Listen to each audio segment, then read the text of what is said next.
Sejam bem-vindos a essa nossa programação, essa mesa que teremos agora, das melhores práticas, que vai tratar sobre a TIS. Alguns projetos que os CAUs, BR e os UFs vêm desenvolvendo ao longo desses últimos anos, de 2017 para cá, né? E em 2000, a lei 11.888 de 2008, essa lei tem 10 anos, ela até o momento é uma lei que tem um alcance social e um alcance para desempenho das nossas atividades profissionais grandes, né? Mas é uma lei que até agora ela não emplacou, aquela lei que praticamente é uma lei morta. E em 2017 o CAU e as unidades da federação decidiram que se aplicaria 2% dos nossos recursos por ano, né, em atividades para incrementar esse projeto de lei, esse projeto de ATIS. E aí temos diversas experiências. Então, para contar essas experiências, nós queremos convidar o Heitor Maia, que é o presidente do CAU Alagoas. Convido para sentar aqui conosco. Nós temos a Daniela está chegando, né? Logo mais ela vai estar aqui conosco. Tem o André Blanco, que vai contar um pouco da história da experiência de São Paulo, né? E o Tiago Silva, que vai estar conosco aqui também, contando as experiências sobre o Rio Grande do Sul, sobre as experiências do CAU Rio Grande do Sul. Nós iremos iniciar, nós não vamos estabelecer um tempo, nós temos até 6 horas para concluir essa atividade. Se por um acaso apertar, a gente controla o tempo, senão a gente vai deixar frouxo para que a coisa possa fluir sem maiores problemas. Aí no final, se alguém tiver alguma questão a levantar, ao final das apresentações, pode fazer alguma pergunta, né?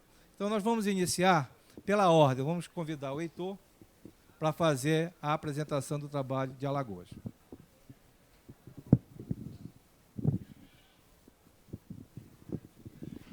Bom, obrigado, Arkel, presidente Tiago, nosso colega Blanco, de São Paulo, nesse momento fazendo a exposição do Geraldine. Geraldine está um pouco diferente, mas está remoçado, né? Senhoras e senhores, colegas arquitetos, estudantes de arquitetura. Eu sou arquiteto e urbanista, formado pela Universidade Federal de Alagoas, no estado onde a gente trabalha com projeto de arquitetura há 35 anos e também nós somos professor de projeto. Aponta para ali. Acho que é preciso que ela passe. Professor de projeto da mesma universidade, na Universidade Federal de Alagoas. Eu estou no conselho desde a sua fundação. Nós passamos por 2 mandatos como conselheiro federal e nesse mandato como conselheiro estadual estamos exercendo a presidência do CAU Alagoas. Tanto na época, quando era conselheiro, que fiz parte da CPFI, onde nós definimos e traçamos esse objetivo estratégico de que o CAU deveria, no mínimo, aplicar 2% do seu orçamento em ATIS, quando assumi o CAU Alagoas e implementamos, então, esse nosso projeto. Em primeiro lugar, para dizer que a ATIS ela não é nenhuma atividade onde os arquitetos vão fazer para, assim, de certa forma, ser uma grife dos arquitetos, ser uma atividade filantrópica dos arquitetos, preocupado, né, com a sociedade. É uma atividade profissional que nós devemos exercer em benefício da sociedade mais carente, mas que ela é estratégica, a nosso ver, né? Muitos acham que não, mas nós somos teimosos e temos nossas convicções e nossa coragem de fazer. Nós não ficamos promovendo seminários em cima de seminários, falando as mesmas coisas para nós mesmos. Nós acreditamos na experiência prática, no projeto piloto, é naquele projeto que vai disseminar, que vai despertar na sociedade que nós também temos condição e temos a obrigação, em benefício, inclusive, da nossa profissão. Não é só um benefício da sociedade, da nossa profissão.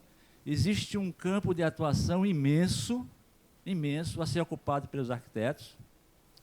Evidentemente que essa área de atriz, ele depende de apoio governamental, de verba pública, mas nós temos que fazer o nosso dever, fazer o nosso piloto, e através dele mostrar que é possível fazer, né?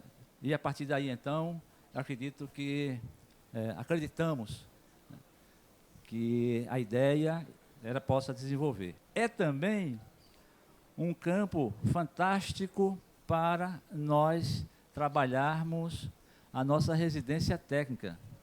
É onde os recém-formados poderão, em grande parte, não é só na ATIS, em grande parte, completar e aprender na prática o que deixaram de ter na academia.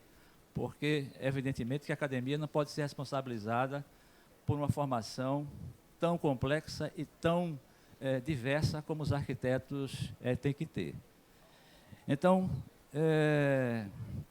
a nossa ideia é fazer um piloto. Fizemos o piloto, um primeiro piloto inaugural, através dele, com a cara e com a coragem, contra tudo e contra todos, contra a crítica, porque quem não faz, critica quem faz. Isso não é papel do CAL, o CAL não pode fazer isso, e etc. Né? Então é muito mais fácil ficar cômodo, fazer seus seminários no ar-condicionado, né?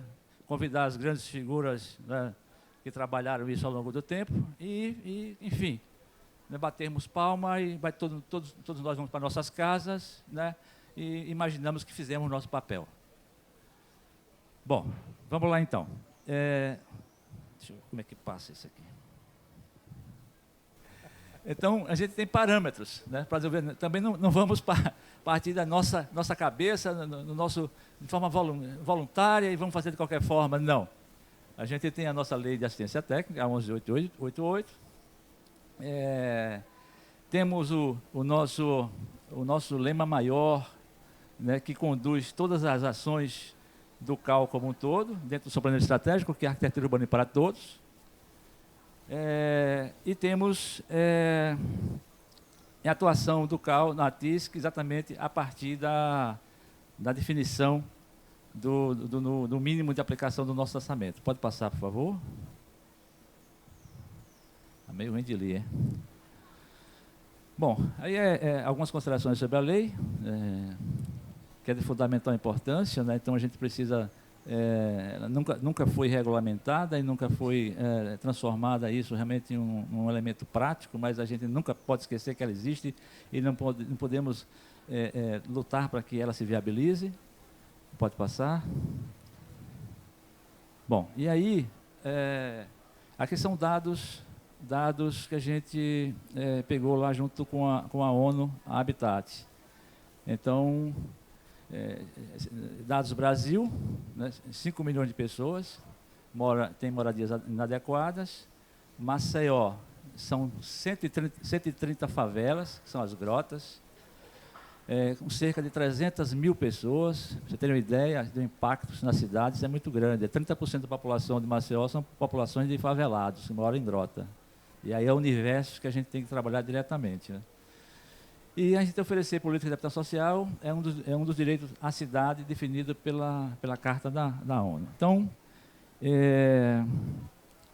pode passar. E aí, por que a gente cita, então, essa pesquisa Datafolha feita pelo CAL em 2015, se eu não me engano? Porque aí se traçou um diagnóstico de como se constrói um país. Mas só que as pessoas olham para isso aí, e, enfim, foi uma pesquisa, tá. E o que fazer para mudar esse quadro, né? Então é preciso que o Conselho, enquanto um instrumento, né, poderoso e valioso de melhoria e de qualificação da profissão, pense, né, estratégias de como ocupar um espaço imenso da população brasileira que constrói, que continua construindo, que vai construir e que não tem o trabalho do arquiteto. A ATIS é uma ação que ela visa preencher uma parcela dessa população que constrói sem arquiteto. Essa média nacional de 85% é uma média, né? Claro, onde no Nordeste, que é a nossa realidade, esse percentual é muito menor. 93% da população que constrói sem arquiteto. E não é só sem arquiteto, sem engenheiro também. Esses 15% da média nacional, metade é arquiteto, metade é engenheiro. Ou seja, na média nacional, só trabalhamos para 7% da população brasileira que constrói. Então, a gente tem que entender que a gente precisa traçar políticas estratégicas de ampliar a nossa participação no mercado de trabalho para atender essa demanda imensa, né, da população que precisa do nosso trabalho, mas não tem a sensibilidade do arquiteto, porque primeiro ele não conhece a profissão. Está constatado que ele não conhece a profissão. E um dos objetivos estratégicos de se fazer a TIS é divulgar a profissão para a sociedade. No final, a gente vai ver alguns índices que a gente conseguiu lá no Estado. Então, quando se fala em ATIS, está se falando de arquitetura. Quando se fala em arquitetura, se esclarece a população o que é a profissão do arquiteto, que a sociedade não sabe. Então, os arquitetos, eles de forma, claro, justificada, que não são valorizados devidamente pelo trabalho que executam na sua profissão. Claro, mas como é que se pode se valorizar se as pessoas nem conhecem? As pessoas precisam conhecer para partir do conhecimento e da qualidade desse trabalho que é exercido pela população, valorizar. Não se valoriza aquilo que não se conhece. Então, a TIS ela tem também esse objetivo estratégico de se tornar, de tornar a arquitetura sendo colocada para a sociedade e para o público. Evidentemente que talvez alguns conselhos, talvez o Conselho do Rio Grande do Sul, por ter mais recursos, talvez não tenha essa preocupação tão forte, mas nossa preocupação lá é fundamental, porque o nosso orçamento anual é 1 milhão e pouco, 1.200.000. E a gente, só com as ações de ATIS, a gente conseguiu ter em mídia espontânea quase 40%, 35% do nosso orçamento em mídia espontânea. Enquanto que o nosso orçamento real, nós só temos, acho que 1,5%, 2%, né, diretamente ligado à comunicação. Vocês verem como é estratégico e como é importante e que, infelizmente, né, a gente não está tendo ainda essa visão de como trabalhar a atriz efetivamente, fazendo com que ela chegue realmente a beneficiar a sociedade, fazendo com que os arquitetos façam realizem essa prática, e a partir daí eu acredito que é uma ação que vem benefício da profissão também, porque o qual ele trabalha na profissão, no exercício da profissão, na valorização da profissão, protegendo e beneficiando a sociedade. Pode passar. Bom, aí nessa pesquisa se quantificou as classes A, B, C, D e E. A ATIS está na D e E. Tem uma classe C, né, que os arquitetos não atuam, que é uma classe que pode pagar o trabalho do arquiteto, só que eles não têm ainda a sensibilidade, não têm o devido conhecimento, né, do que realmente o arquiteto faz, uma confusão generalizada da função do arquiteto, do trabalho do arquiteto. O arquiteto trabalha basicamente nas classes A e B. Aqueles 15% nós disputamos com o engenheiro nas classes A e B, e muito pouco na classe C.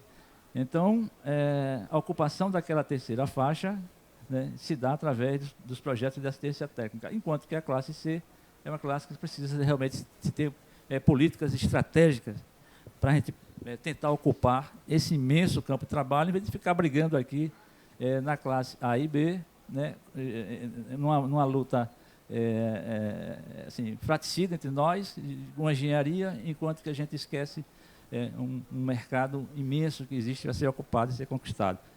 Pode passar, por favor.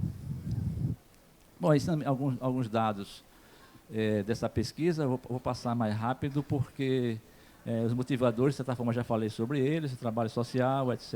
Então, mídia espontânea, e gera o conhecimento da profissão. Pode passar. Bom, aí são as ações do Conselho em 2017, 18 e 19. Né? Tem uma outra ação que não está diretamente ligada ao foco principal dessa nossa apresentação, que está ligado a um projeto que é desenvolvido em conjunto com o Governo do Estado e com a ONU Habitat, que é um projeto pós-legal que surgiu em função de uma demanda lá emergencial, através de um problema de afundamento de um bairro que teve lá em Maceió. Pode passar. Então, a gente adota exatamente a missão e a visão de futuro do nosso planejamento estratégico, que é um planejamento estratégico nacional. Nós começamos com a aplicação de 2% em 2017, passamos para 6% em 2018, diminuímos um pouco em 2019, né? Mas, assim, talvez em números absolutos foi a mesma coisa, como o orçamento aumentou, o percentual proporcional diminuiu. Pode passar. 2017 vou passar bem rápido, pode passar. Foi um projeto que fizemos para atender uma comunidade que havia sido removido na margem de uma rodovia. A duplicação da rodovia propiciou fez com que essa população tivesse a obrigatoriedade de ser removida para um determinado loteamento. Estavam fazendo reformas de maneira totalmente aleatórias e sem obedecer nenhum critério, nenhum parâmetro de qualidade urbanística, nem habitacional. E nós então fizemos essa primeira ação junto a essa comunidade através da Associação de Moradores. Pode passar rapidamente. Bom, esse é o conjunto. Passa rápido essa parte, que não é... Aí tem a casa padrão, tem as... Calma, volta um pouquinho. Volta um pouquinho. Bom, então, aí pegamos um personagem real, que é o Severino lá, enfim, ele tinha uma demanda de fazer um projeto padrão, alguns projetos de ampliações padrão, e pegamos um cliente também com uma demanda específica. Pode passar. Passa, é um equipamento comunitário da comunidade. Pode passar, passa mais rápido. Bom, e é 2018 que a gente começa então com esse projeto, que eu diria um projeto piloto principal, que ele tem uma continuidade em 2019 e abrimos um novo edital 2020 para continuar com o trabalho. Como a gente mostrou no início, trabalho que não falta para os arquitetos, né? Lá em Maceió, né? Só na cidade de Maceió, nós temos 130 comunidades carentes, grotas cadastradas, que necessitam dessas melhorias, tanto urbanas como habitacionais. Nós contribuímos com a parte arquitetônica e complementares da unidade, mas outras intervenções também são feitas por outros órgãos do Estado, né, a partir de um trabalho que é feito pela ONU Habitat. A ONU entra com toda a sua metodologia de pesquisa, de formulação de diagnóstico e de diretrizes. A partir daí, vem os órgãos de infraestrutura e, por final, é feita a melhoria das habitações, baseado em uma série de critérios, né? Então, a habitação que tem risco de desmoronar não pode ser feita a melhoria, as habitações alugadas não podem ser melhorias. Então, tem todo um processo de trabalho, de cadastramento para atuação. Então, nesse primeiro momento, pode passar.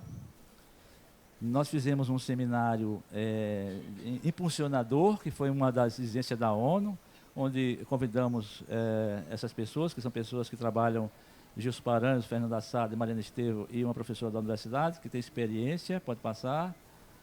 Então, algumas fotos do evento, um evento bastante participativo e importante, onde nós não só entregamos a primeira etapa, no 2017, ao presidente da Associação de Moradores, como desencadeamos esse processo agora junto com a parceria com a ONU e com o Governo do Estado, através da Secretaria de Infraestrutura. Pode passar.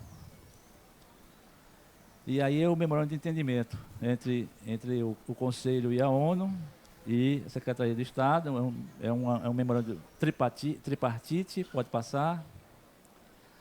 Agora são as imagens da área que o Governo do Estado fez a melhoria, escadarias, etc. Pode passar. Pode passar o próximo. Bom, e aí a nossa atuação nesse ano de 2018, que se estendeu durante todo 2018, terminamos agora a etapa de 2018 e entramos para 2019, que vamos atuar no finalzinho do ano agora e vai entrar em 2020. Pode passar. Alguns dados, para a gente não perder muito tempo. Pode passar. Pode passar. Pode passar. Bem, isso aí é são detalhamentos, né, de Alagoas, né, o número de municípios inadequados, né, o percentual com relação ao Nordeste, ao país, pode passar. Aí são alguns gráficos que está até difícil de ler. Passa, por favor. Bom, e aí é a localização das áreas que nós estamos trabalhando. Terminamos agora a primeira etapa, que foi numa região que envolve três grotas no bairro do Ouro Preto. Pode passar. Aí é o passo a passo do levantamento, se escolhe a área, se mapeia, faz um zoneamento da poligonal, né, identifica as unidades que, como eu falei, que são adequadas à intervenção, e depois se faz, então, essa contagem e enumeração das unidades que vão receber os projetos de reforma, e depois o governo entra com a execução dessas melhorias habitacionais. Pode passar. Aqui são as diretrizes. Pode passar. Exatamente, eu já adiantei algumas desses princípios. Volta um pouquinho. Ali é cronograma de ação, aí não interessa, mas tem que ser traçado, pode passar. Aí são as reuniões iniciais, junto com o governo do Estado. Aí são os arquitetos já selecionados através de um edital público, junto com a Secretaria de Estado e junto com a ONU, né, para traçar toda uma metodologia e uma padronização de trabalho. Pode passar. Bom, a equipe que fez a primeira visita, no primeiro plano à esquerda de barba, a gente tem o Tiago, que é nosso gerente técnico, que acompanha, faz uma espécie de coordenação, uma ligação entre o conselho e o trabalho. A Paula Zacarias, que é arquiteta representante da ONU. As duas outras é do governo do Estado. Os 4 são selecionados. E o de amarelo é o chefe lá da comunidade, né? É o que autoriza o acesso à comunidade e tal. Da associação lá de moradores, e que todas essas visitas têm que ser orientadas e têm que ser autorizadas por ele. Pode passar. Então, em maiores detalhes, são as casas que foram feitos os projetos de reforma, baseados naqueles critérios que a gente falou. Pode passar. Passa, a imagem do pessoal em campo. Pode passar. Aí já é na Grota de Ouro Preto. Pode passar. Bom, e aí o resultado do projeto entregue. Então, temos a ficha de campo, o levantamento fotográfico, as planilhas de orçamento, o memorial, o levantamento e o projeto de reforma. Nessa etapa, os recursos para execução, eles só são destinados a envolver esses 5 tipos de melhoria. A melhoria da estrutura da coberta, do piso, dos banheiros, da cozinha e da fachada. Pode passar. Aí é um exemplo de ficha de campo, não interessa muito. O relatório fotográfico, pode passar. Memorial descritivo, pode passar. Aí são o projeto que varia de casa a casa, dependendo do nível de intervenção, pode passar. Aí a fotografia antes e depois de um projeto, de uma grota que já foi executada, que foi a grota inicial, a Grota da Macaxeira, dentro desse programa, antes e depois. Antes e depois. Tá. E esse programa Poço Legal foi um programa emergencial que surgiu ao longo de 2019 em função, como eu falei, de um bairro que estava tendo problemas geológicos de afundamento, e que as pessoas estavam tendo que ser deslocadas para outros locais, e precisava, na população mais pobre, mais carente desse bairro, que não tinha nenhum documento de posse, teria que ter esse posse para reivindicar o aluguel social e futuramente alguma indenização. Então, nós entramos só com o processo de legalização, levantamento e memorial para a legalização. Legalização mais rápida porque entrou também no circuito a Noreg, que é a Associação dos Cartórios, e é uma iniciativa do Tribunal de Contas de Alagoas, através de um projeto que eles têm chamado Poço Legal, de facilitador da população carente. Então pode passar. Então, abrimos um edital, assim, emergencial, né, e aproveitamos o pessoal que já estava trabalhando no Vida Nova das Grotas, e então fizeram esse trabalho de levantamento para, pode passar então, de posse legal, que envolveu regulação de 200 moradias do bairro do Pinheiro. Pode passar. Passa mais, aí são a imagem do processo, pode passar. Aí também. Aí é exatamente como foi feito, é um memorial com o levantamento fotográfico e o projeto. Projeto não, e o levantamento do desenho da edificação, para poder esse desenho ser emitido um documento de posse por parte do cartório, pode passar. Aí é o desenho, passa, por favor. Aí foi a solenidade de entrega, onde o CAU, junto com o presidente do Tribunal de Justiça do Estado de Alagoas, fez a entrega desses 200 títulos de propriedade àquela população. Pode passar. Bom, e como eu falei, pode passar então. A mídia gerada é tanto jornal, passa, como TVs, e os valores. Não está dando para ver, mas o orçamento do CAU é 32 mil. Deixa eu ver se tem aqui, ó. Então, até julho esse ano, nós temos 180 mil já de mídia, de janeiro a julho desse ano, mas pode passar? Não colocou, então, o 2019, que foi mais de 350 mil de mídia espontânea gerada a partir das ações do CAU. Passa. Bom, e esse projeto acaba de receber um prêmio, pode passar? Do BID. Então, o BID, anualmente, ele avalia esses projetos de impacto de interesse social e ele considerou, né, como uma iniciativa importante para a melhoria das nossas cidades, e é um prêmio, deixa eu ver, não está dando para ler exatamente o nome do... prêmio... Bom, Eduardo? Tá. Passa, por favor. Bom, aí são algumas sites de notícia, divulgando a premiação e participação do Conselho. E o novo edital de 2019, pode passar, eu acho que já lançamos, está abertas as inscrições. Então é isso, pessoal. Obrigado, então, pela atenção. Obrigado, Heitor, pela sua apresentação aí.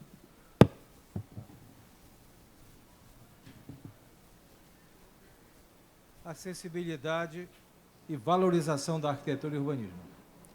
Nós vamos ter o André Blanco apresentando essa temática. Meu nome é André Blanco, eu sou arquiteto urbanista, tenho especialização em Barcelona, na área de arquitetura bioclimática e urbanismo, e arquitetura e sustentabilidade. Sou mestre em geociências, ligado a planejamento ambiental. E só para uma historinha curta, o primeiro contato que eu tive com assistência técnica foi em 86, num programa que chamava ACTA, Ação Cultural de Tecnologia Apropriada, que foi um misto de projetos ligados com patrocínio, apoio da International America Foundation, a Misero e IO da Alemanha, que trabalhava com regularização fundiária, assistência técnica através de trabalho socioambiental e cultural, e um trabalho em Piracicaba, ligado a um assentamento no bairro de Algodoal.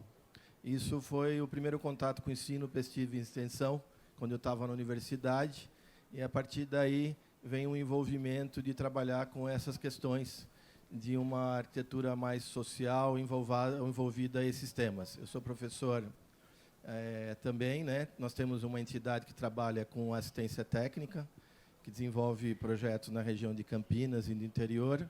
E hoje eu coordeno a Comissão de Desenvolvimento Profissional do CAU São Paulo. Sou também ligado à CT ATIS, né? E eu vou mostrar aqui algumas coisas que a gente vem desenvolvendo, não só o CAU São Paulo, mas uma parceria com a CPP-BR por isso que tem esse nome, parece um nome meio engraçado, né? O Nexos e Fluxos, mas é a partir de um entendimento dessa visão sistêmica de território, né? O projeto da CPP ligado ao território todo do Brasil e as várias ações que foram feitas durante o ano de 2018 e 2019, onde que a gente teve um contato de colaboração. Por isso que está ali o Arc Conecta, né? Essa conexão com os estados, com as experiências.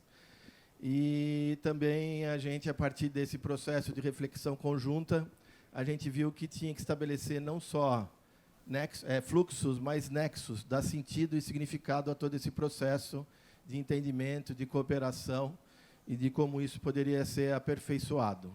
Então, até a apresentação ela vai estar voltada um pouco a esses aspectos desse caminhar, né? Em conjunto, pensando não só o território do Estado de São Paulo, mas também a questão da articulação, conexão com os outros estados, né? O edital de fomento de ATIS em São Paulo é 2%, né? Era. Esse ano a gente vai lançar o segundo edital mais 2%, então vai ser 4% anual, né? E, para ter uma ideia, em torno de R$800 mil os 2%. E agora, esse ano, vai ser em torno de R$1.600.000 o investimento nesse tema. Nós temos também o edital de fomento, que também abriga projetos ligados ao tema de ATIS. E esse processo de não só a visão mais sistêmica, de conectar, dar sentido, a gente está tentando trabalhar na articulação das comissões. Não só da Comissão de Desenvolvimento Profissional, mas a articulação com a CT-ATIS, com a Comissão Temporária de Patrimônio Histórico e a questão da UIA também, que depois a gente vai mostrar essa articulação. Então, a partir disso, né, dessas reflexões todas do acontece numa escala maior e as necessidades do Estado, a gente discutiu muito esse processo de o fomento da questão do território e regionalizar essa ação. Então, as discussões dentro da própria Comissão de Desenvolvimento Profissional e de ATIS, como a gente poderia desenvolver esse processo de criar uma massa crítica, de desenvolver um diagnóstico, uma leitura de cada região do Estado de São Paulo, né? E poder trocar essa experiência também com a CPP, né, do CalBR. Então, pensando, né, para ter uma dimensão do Estado de São Paulo, nós temos 10 regionais e mais a sede de São Paulo. Então, as regionais, né, nós temos algumas que estão em região metropolitana, né, e algumas que estão mais distante das áreas mais adensadas e urbanas. Mas cada um tem necessidades diferentes. Então, a gente pensou em todo esse processo, criar um mecanismo que essas regiões pudessem ter um diagnóstico, entender as suas necessidades e estabelecer a articulação dos arquitetos com os outros atores. Então, o edital de fomento ele se baseia nesse tripé. As ações têm que estar voltadas à questão do aprimoramento profissional e à comunidade usuária beneficiada, a sensibilização dos atores e também ter no processo uma prática, uma ação. Então, todos os projetos têm que estar articulando esses 3 aspectos. Então, ele tem que estar montando um processo de aprimoramento, sensibilizar os atores, envolver e ter uma ação prática também, né? E as políticas atendidas é a produção de habitação autogestionada, melhorias habitacionais e assentamentos urbanos e rurais, defesa do direito da moradia digna e contra as remoções forçadas, né? Então, essa discussão a gente fez junto com as entidades. A gente teve uma reunião com as entidades para discutir, né? Sindicato dos Arquitetos, as organizações que trabalham com assistência técnica, que está relacionado a toda uma carta que foi desenvolvida nos encontros estaduais de arquitetura. Então, o próprio Conselho e a Comissão seguiu as indicações dos movimentos que estão ligados a essa ação. Então, aqui não dá para ver muito, que é o do edital do ano passado. Né, algumas entidades que enviaram os seus projetos, que estão ligados àqueles eixos, né? O movimento de defesa da moradia, o grupo Gaspar Garcia e vários outros Veracidade, e todos eles dentro dessa estrutura de tentar articular esses aspectos para trabalhar assistência técnica. Né? O desse ano, está hoje a aprovação dos selecionados. Né? Hoje a comissão, por isso que o Geraldini não está aqui presente, eu vim representar ele, porque nós estávamos numa reunião também junto com a CPP, de um projeto e um programa que nós estamos desenvolvendo, e logo mais eu vou comentar. É de lançar também, anunciar o lançamento do novo edital e aprovar os projetos que já passaram pela comissão de seleção. Essa articulação também vem nas discussões que tem junto aos eventos preparatórios da UiA, dentro da comissão temporária da UiA, dentro do CAU São Paulo, de participação e discussão em vários congressos. Daqui da esquerda é o Encontro Estadual dos Arquitetos, que discutiu novas perspectivas para os arquitetos urbanistas, participação dos encontros da ASBEA, né, dos membros do CEAL, para justamente... E todos eles, se for ver, estão olhares diferentes, de ângulos diferentes, discutindo mesmo as questões voltadas à participação do arquiteto nessa sociedade em mutação, em transformação, cheia de contradições. Né?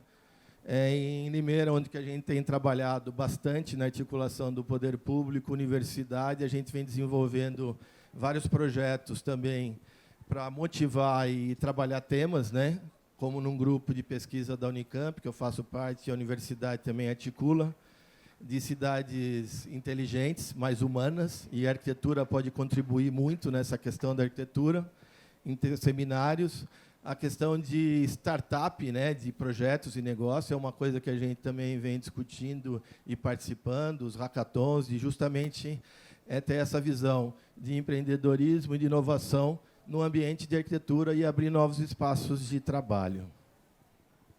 Também a questão de gênero é importante, tem discutido no âmbito do Conselho e dos outros conselhos do CAU, né? A Daniela está aqui, que são essa visão de discutir não só gênero e outros aspectos de uma visão mais sistêmica, né? E que a gente, dentro da comissão, acredita como algo fundamental e essencial também.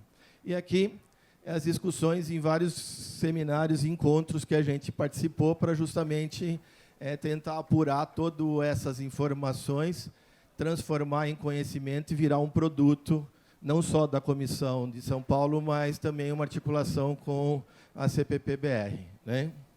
Encontros com o CAU, encontros da FENEA, de todos esses entes do CAU, que é o CEAL, e como eles estão olhando e qual a contribuição de cada um. Na universidade, a gente tem participado das discussões também, na questão do escritório modelo, da residência, de como articular e trabalhar esses processos de discutir, pensar e agir, e como o CAU pode ser um agente de motivação, de estabelecer condições para que isso ocorra em todos esses aspectos e lugares. Então, dentro desse processo, a gente, nessas discussões junto com a CPP, do ArcConecta, do ArcNexo, a gente vem trabalhando nessa questão de como poder qualificar, né, essas informações, transformar em conhecimento, e o fluxo e os nexos poder qualificar todos esses conhecimentos que estão sendo produzidos e apresentados, como agora aqui nesse painel. Né? Então, o nexo é justamente dar sentido e qualificar, né? E hoje em dia, não só na questão virtual e física, através de novas tecnologias, de informação, e como o CAU, né, pode ser os nós desse processo. Como o CAU, que, né, no Estado de São Paulo nós temos 60 mil arquitetos, né, distribuído pelo Estado todo. Como toda essa rede, e aí pensar em BR, né, são 60 mil arquitetos, 160 mil arquitetos, nós temos uma das maiores redes de tecnologia e de conhecimento instalada. Como isso pode ter esse fluxo e a gente transformar toda essa informação em conhecimento e estar disponível para as pessoas acessarem e os arquitetos poder participar de uma reforma urbana, de outros projetos que podem ser importantes para a sociedade. Questão dos fluxos. Hoje a gente não consegue estabelecer fluxos de qualidade dentro das próprias comissões, dentro dos próprios conselhos, dentro da própria sociedade, de como a gente trabalhar em rede, com plataformas, e estabelecer essas informações, deixarem disponíveis, né?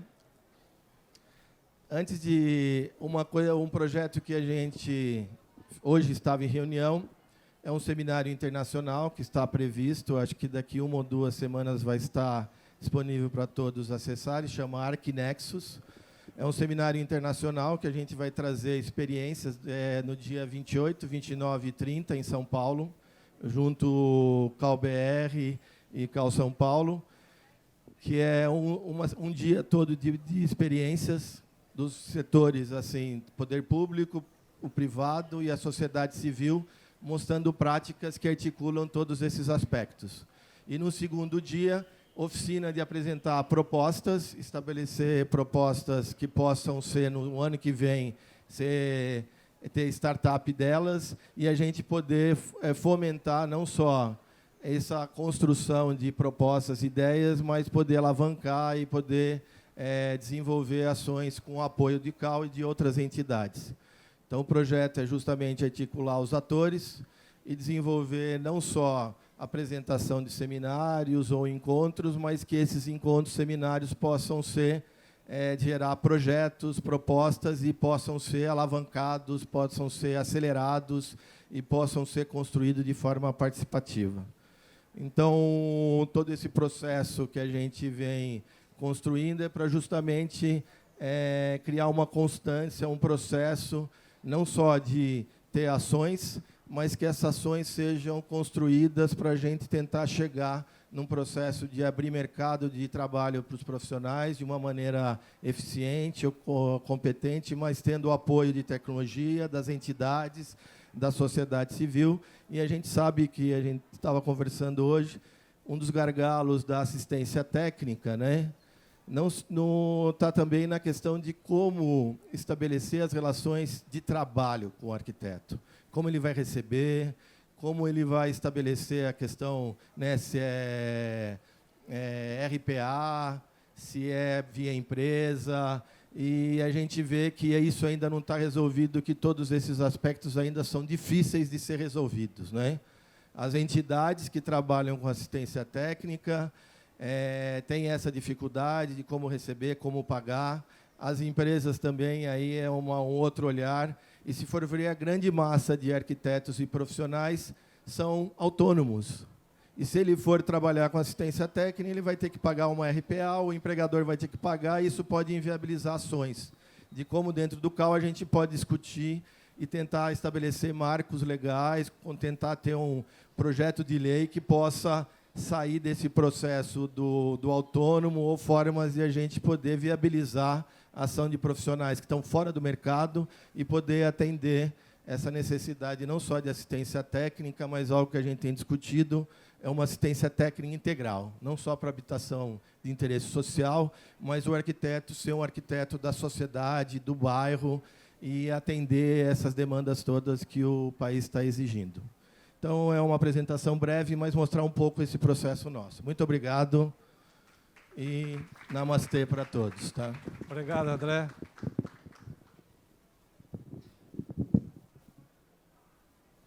Nós convidamos a arquiteta Daniela Sarmento, presidente do CAL Santa Catarina, né, que vai apresentar as experiências do CAL Santa Catarina em Atis. Boa tarde. Só justificar a minha demora em chegar aqui no painel, que eu estava participando de uma mediação de uma outra mesa lá na URGS, mas consegui chegar. E consegui também pegar uma boa parte da fala de vocês, que nos inspira, né, a ter esses momentos de encontro para entender todo o avanço que a gente tem construído, né, nos diversos estados. Então, a gente vai apresentar hoje a nossa experiência do nosso planejamento estratégico em ATIS, onde nós temos um plano de ação estabelecido desde 2017, onde a gente teve um trabalho desenvolvido com o escritório Arquitetura Humana, aqui de Porto Alegre. E esse plano estratégico nos ajudou a organizar as ações, então, do investimento desses 2%, a partir de 2% que a gente tem que ter nos estados. A partir do momento que nós começamos a implementar o planejamento estratégico, em 2018, o nosso desafio era informar a sociedade sobre o seu direito à ATIS. Dizer que existia uma lei, a história dessa lei e o que nós gostaríamos de seguir junto à sociedade com essa construção. Nós rodamos o Estado em todas as regiões, abrimos o diálogo com as prefeituras, com a Assembleia Legislativa, fomos em todos os atores abrir esse diálogo. E agora, no segundo ano, 2019, o nosso desafio é continuar essa construção da viabilidade da política pública, né, para assistência técnica, e também buscamos a aproximação com as escolas de arquitetura e com os jovens arquitetos, estabelecendo um programa de capacitação. Essa capacitação ela não é focada apenas no arquiteto recém-formado ou no estudante da arquitetura. Essa capacitação ela está focada em todos os atores, para que as pessoas possam ter um universo de conhecimento na prática e poder se empoderar para poder nos ajudar a construir esse caminho da ATIS. Então, em 2019, Santa Catarina se dedicou a experimentar e a levar informação mais qualificada e poder construir juntos com os atores que estão envolvidos no nosso plano estratégico, que são os órgãos públicos, os profissionais da arquitetura, né, e a sociedade. Então, o nosso curso de capacitação é o produto que a gente desenvolveu esse ano e que eu venho apresentar alguns resultados para vocês. Quem coordena esse trabalho é a nossa coordenadora da ATIS, a arquiteta Cláudia Poleto. Então, aqui estou representando também o trabalho das nossas conselheiras, que integram essa comissão. E, recentemente, nós instituímos também uma Câmara Temática de ATIS, onde a gente está ampliando o debate das ações da comissão com os arquitetos que estão se aproximando do CAL para nos ajudar a desenvolver esse projeto. Então, a ATIS com uma necessidade de formação, né? Todas as frentes que a gente viu aqui, sensibilizar o poder público, buscar formas de empreendedorismo, abrir as frentes e viabilizar. Mas nós precisamos sensibilizar os nossos arquitetos, que hoje saem da universidade focados em atender uma demanda da população. Então, existe um processo aqui que a gente precisa sensibilizar, e esse é o foco da capacitação em ATIS. Então, aqui a gente, né, só para contextualizar a lei, né, que a gente está falando, a 11.888, e que, no seu artigo 5º, traz... Então, a gente está focado nesse artigo da lei, né, a capacitar os profissionais, a comunidade usuária para a prestação do serviço de assistência técnica, previsto nessa lei. E a gente tem 2 momentos nesse plano para esse ano. O primeiro momento é uma ação de realizar os cursos de capacitação com os técnicos envolvidos. Então, os gestores encaminham os seus técnicos das prefeituras para virem participar dessa capacitação e poder dar uma devolutiva, né? Como que a gente pode estar construindo isso junto com as prefeituras. E a realização de um curso permanente e, a partir de 20 horas, ter um curso mais robusto. Então, são várias etapas. E, na continuação desse raciocínio, está surgindo um elemento novo para nós lá, que a gente vai aprendendo com os encontros. Como a gente está fazendo uma aproximação com as associações de município, fez todo sentido para uma determinada associação trabalhar a questão da residência em ATIS. Então, a nossa Universidade Federal de Santa Catarina é a primeira escola que está se organizando, junto, em parceria com a Escola da Bahia, para oferecer a residência em ATIS, sendo o primeiro, então, é uma continuação desse processo. O CAL tem um curso pequeno que provoca, e depois a universidade vem contextualizando isso, aprofundando o conteúdo. E a gente faz esse movimento. Então, qual é o papel do CAL nesse processo? Sensibilizar e articular os encontros. Então, nós estamos focados hoje nessa articulação para que esses atores se aproximem e comecem todos a pensar soluções e alternativas em todos os campos, desde a iniciativa privada até o debate público do direito à cidade. Então, aqui eu vou apresentar um pouco a estrutura do curso. Importante, então, ele tem os objetivos, né, preparar os profissionais para que tenham interesse, né, para atuar em ATIS. Então, a gente tem a questão de informar os profissionais sobre a responsabilidade técnica, a segurança jurídica, a responsabilidade civil desse tema, fortalecer e capacitar as ONGs e as cooperativas que estão se estruturando para atender a assistência técnica, capacitar os servidores públicos, fomentar uma cultura da ATIS. Esse é o grande objetivo.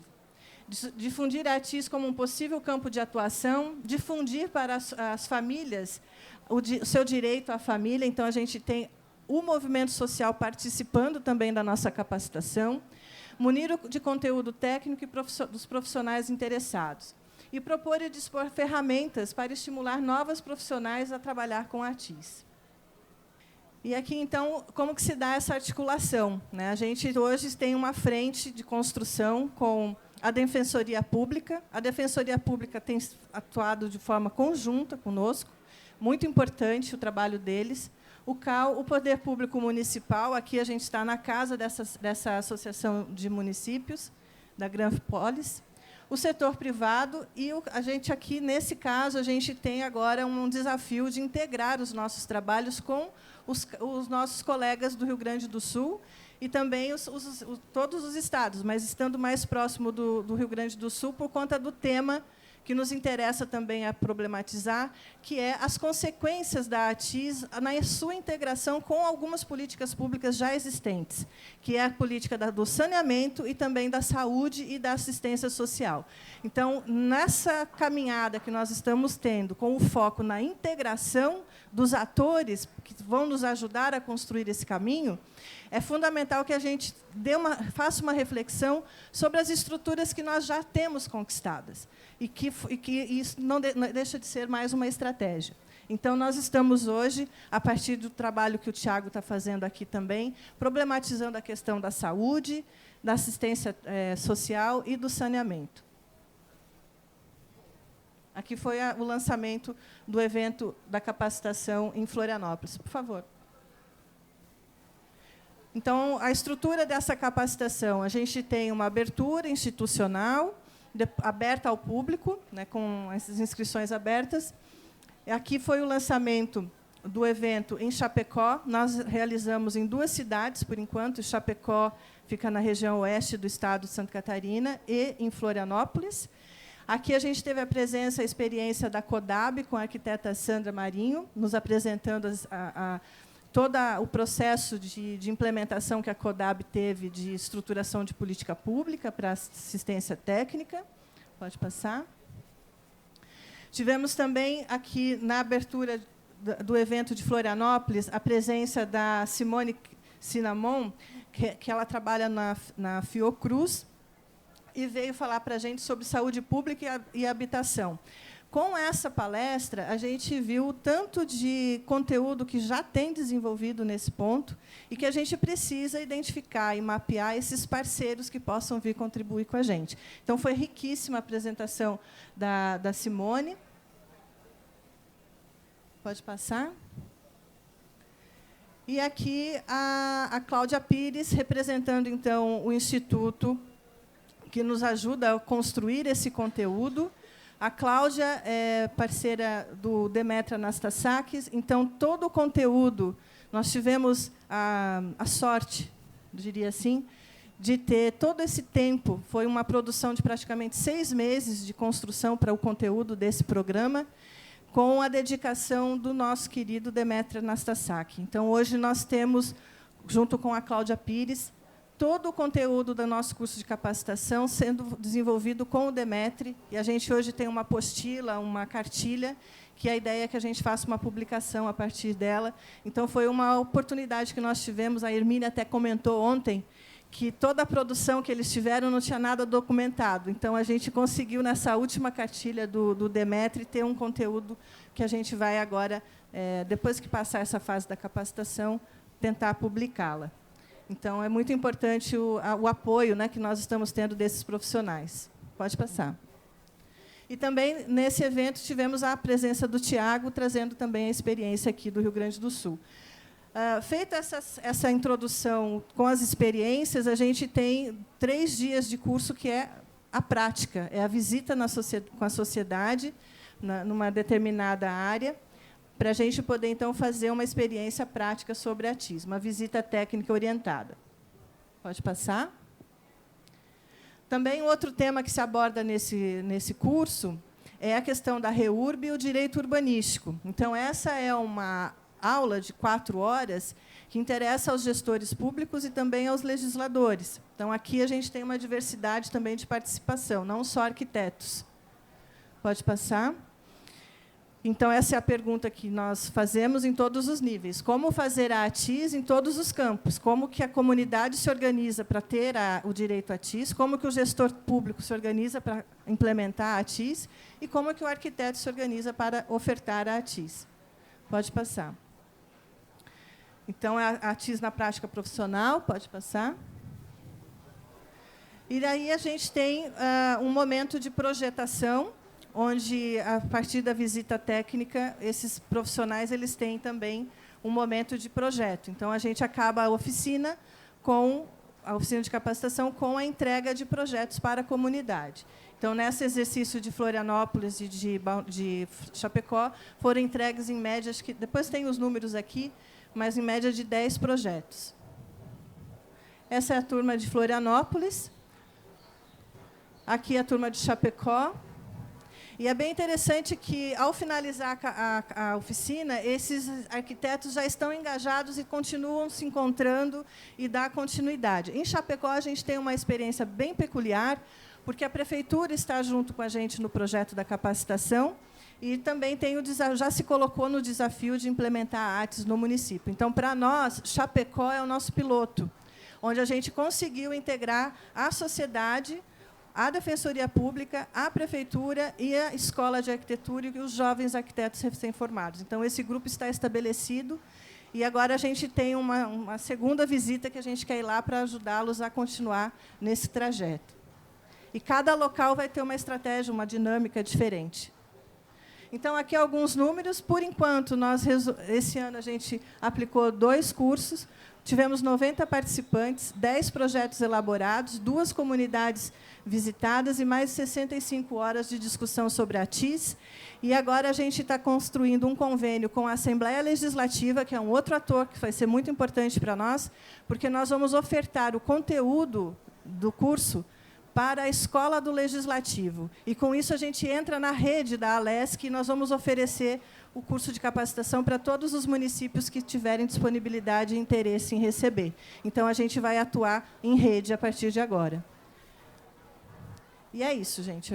É a nossa experiência desse ano e, o ano que vem, a ideia é que a gente consiga avançar na questão dos nossos editais. Nós não tínhamos edital de ATIS, agora nós fizemos o primeiro lançamento. Ano que vem, a gente continua com esse desafio da implementação em si e a viabilidade do profissional poder trabalhar e dar condições para essa realidade acontecer. Obrigada. Obrigado, Daniela. E vamos, então, convidar para a última comunicação, Tiago, o presidente do CAL-RS. Então, muito boa tarde. Queria agradecer a atenção, a presença de vocês todos. Dizer que eu estava sentado aqui, quem mais se abanou pelo calor foi o Áquil, que é do Pará, e o Heitor, que é das Alagoas. Né? Então, o frio, esse é o frio gaúcho. Esse é o frio gaúcho que a gente tem para oferecer aí para vocês. Né? Então, parabenizar também, Heitor, pelos resultados obtidos. Eu acho que tem algumas das projeções que elas coincidem muito com o interesse e com o trabalho que nós estamos desenvolvendo. A lei de assistência técnica, ela permite que a gente apoie e melhore a condição de moradia onde as famílias moram, né, sem precisar remover e transferir para outros locais. Então, acho que é, né, uma qualidade, entre outras, né, do material que tu apresentou. Também, né, as iniciativas de São Paulo, né, com o recurso que tem, eu acho que tem quase que uma obrigação desse pioneirismo também de testar, né, as várias formas. Então, parabéns para vocês também pelas iniciativas. Né, em Santa Catarina, né, com a Dani, a gente está num diálogo, né, bastante frequente, né, buscando coincidir, né, algumas iniciativas, fazer uma troca também de informações, né, e dessas boas práticas. Tem vários outros estados, que também tem, né, um trabalho, em todos os estados temos, né, mas tem vários que têm também essas boas práticas para trocar, né, com todos nós. O que eu vou apresentar aqui é um relato muito breve desses 3 anos de experiência que nós temos com assistência técnica no CAL do Rio Grande do Sul. Então, né, desde 2015, na metade final de 2015, foi aprovada essa exigência, né, de usar 2% da receita líquida do CAL BR de todos os estados para as iniciativas em assistência técnica. Em 2017, nós contemplamos 2 projetos patrocinados, né, o Assentamento 20 de Novembro, um projeto patrocinado junto com o Sindicato de Arquitetos, e a Ocupação Cerâmica Anitta, em São Leopoldo, junto do IAB, né, do Rio Grande do Sul. Então, esse é um trabalho, está aqui a arquiteta Heloíse, que coordenou esse trabalho pelo IAB, né, então faço uma menção. Né, o IAB selecionou arquitetos, trabalhou junto com a Prefeitura Municipal, teve a participação da Unicinos, que é a universidade, né, da região, né, de São Leopoldo, né, a ONG Mulheres em Construção, que é uma ONG que trabalha a formação de mão de obra feminina para atuar na construção civil, além de, estou esquecendo alguém, Unicinos, IAB, a Prefeitura, né, a ONG, ou seja, uma sinergia muito importante, né, de vários atores, né, que trabalharam em conjunto. Então, essa é uma das reuniões, né, com a comunidade para fazer a discussão do projeto, né, a definição das necessidades, a apresentação dos trabalhos, trabalho de campo também, pesquisa, né, o levantamento, né, os cadastros, levantamento. Aqui também, né, um trabalho de formação, né, das meninas ali do capacete rosa, né, fazendo, né, essa formação das mulheres e das famílias que vão, né, provavelmente nessa etapa agora de desenvolvimento do trabalho, vão fazer em regime de mutirão, né, muito provavelmente algumas dessas unidades. Aqui o Assentamento 20 de Novembro, né, um edifício que estava abandonado, que era do INSS, no centro de Porto Alegre, próximo aqui. Foi ocupado, né, pelas famílias. Essa ocupação permitiu, né, a destinação para moradia, né, e o CAL apoia, né, patrocina um dos projetos patrocinados pelo CAL, junto do Sindicato de Arquitetos, que está desenvolvendo agora, né, alguns projetos para a qualificação, né, dessa edificação. Em 2018, né, além de termos a comissão, né, de assistência técnica, a criação de uma comissão temporária, né, de assistência técnica, a conselheira Roberta, né, que está aqui presente também, faz parte, né, dessa comissão nesse ano, né, ano passado não, mas nesse ano agora. Em 2018, nós realizamos uma chamada pública e contemplamos 14 projetos de diversas instituições, entidades de arquitetura, universidades, que desenvolveram trabalhos basicamente de formação, divulgação, disseminação, né, do que é assistência técnica, principalmente entre profissionais, mas também voltado, alguns desses projetos voltados para instituições, para órgãos públicos.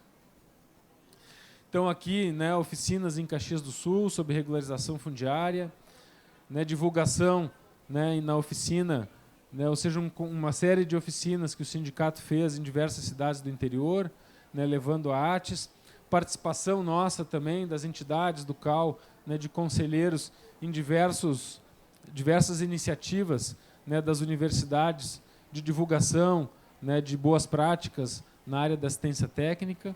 Em 2019, nós tivemos como conclusão dos trabalhos da comissão, nós tivemos a indicação, né, um dos projetos prioritários era a criação do gabinete de gestão de assistência técnica, que nós implantamos ele em janeiro desse ano.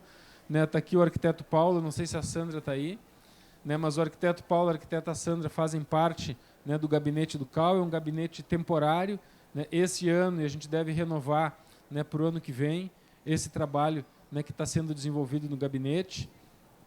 Algumas ações, né, essa ação importante, né, quem teve ontem na abertura, né, do Congresso pôde, né, presenciar a sensibilidade do atual secretário de Obras e Habitação do Estado, né, o secretário Stedley, ou seja, a proximidade dele com esse tema e a possibilidade também de parceria concreta. Né, o CAL do Rio Grande do Sul tinha três drones, né, utilizávamos eventualmente um drone, acabamos conveniando com o Estado para ceder os outros drones para fazer o mapeamento, né, das áreas irregulares, né, que o Estado está fazendo todo esse mapeamento, então já tem frutos concretos aí nesses, né, poucos meses aí do início do novo governo. Então a possibilidade nossa também de ampliar, né, já temos uma série de eventos, Heitor, ano que vem com os prefeitos no interior, né, eventos que vão ser liderados pela Secretaria, né, do Estado e dos quais o CAL e outras entidades, instituições vão participar. O gabinete ele tem por objetivo, o objetivo do gabinete não é prestar o serviço, não é fazer projeto, né, não é atender as famílias. Né, o principal objetivo do gabinete é ajudar quem deve realmente fazer isso, efetivamente fazer isso, que são os municípios, é o poder público, né, são as prefeituras, são outras instituições. Então o gabinete surge, né, aqui está, né, não citei a Elis, que é a nossa estagiária, né, o gabinete surge com 3 objetivos principais. O primeiro é elaborar um diagnóstico claro das demandas habitacionais do Estado, ou seja, reunir toda a informação que nós temos a respeito, né, do problema, né, da moradia. Então, né, todo esse trabalho georreferenciado, identificando, né, a partir de dados, né, do censo, do IBGE e de outras fontes, né, ou seja, quais são as principais demandas. A gente não vê nesse aí, mas eu acho que esse aqui é a ausência de, né, ausência de sanitários. Então vocês vejam como tem uma certa localização geográfica desses problemas, ou seja, são vários problemas que foram levantados e a gente percebe, né, e consegue entender onde está e de que maneira a gente poderia enfrentar esse problema. Depois, esse é um dado muito relevante também, em verde estão todos os municípios que têm cadastros de famílias que têm interesse ou têm necessidade, né, de qualificar a sua moradia. Então, vocês vejam que praticamente todos os municípios das regiões do Estado têm esses cadastros elaborados, o que já é meio caminho andado, ou seja, já sabemos quais são os beneficiários também dessas políticas. Aqui um outro mapa que indica o percentual de domicílios com famílias com renda familiar abaixo de até 3 salários mínimos. Então, vocês vejam também, né, nessas cores, essa cor mais escura é até 80%, né, a cor intermediária é até 60%, se não me engano, né, 48%. Né. De qualquer maneira, o dado que nos interessa é esse dado aqui, que nos impressionou, nos deixou bastante surpresos. No Rio Grande do Sul,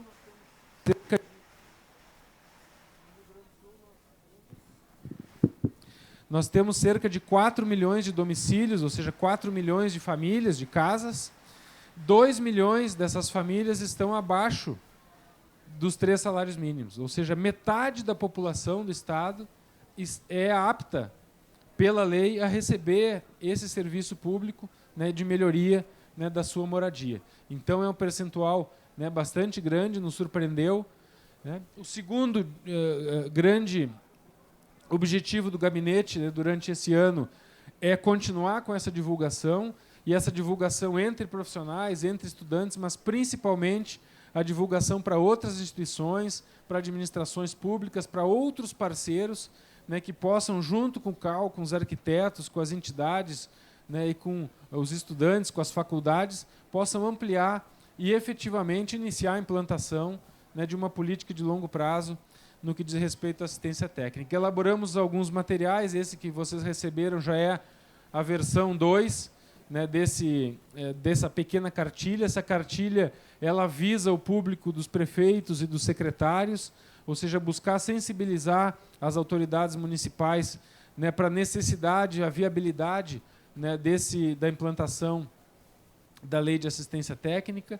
Algumas ações que nós realizamos aqui em eventos, né, ou seja, os seminários, os congressos dos prefeitos.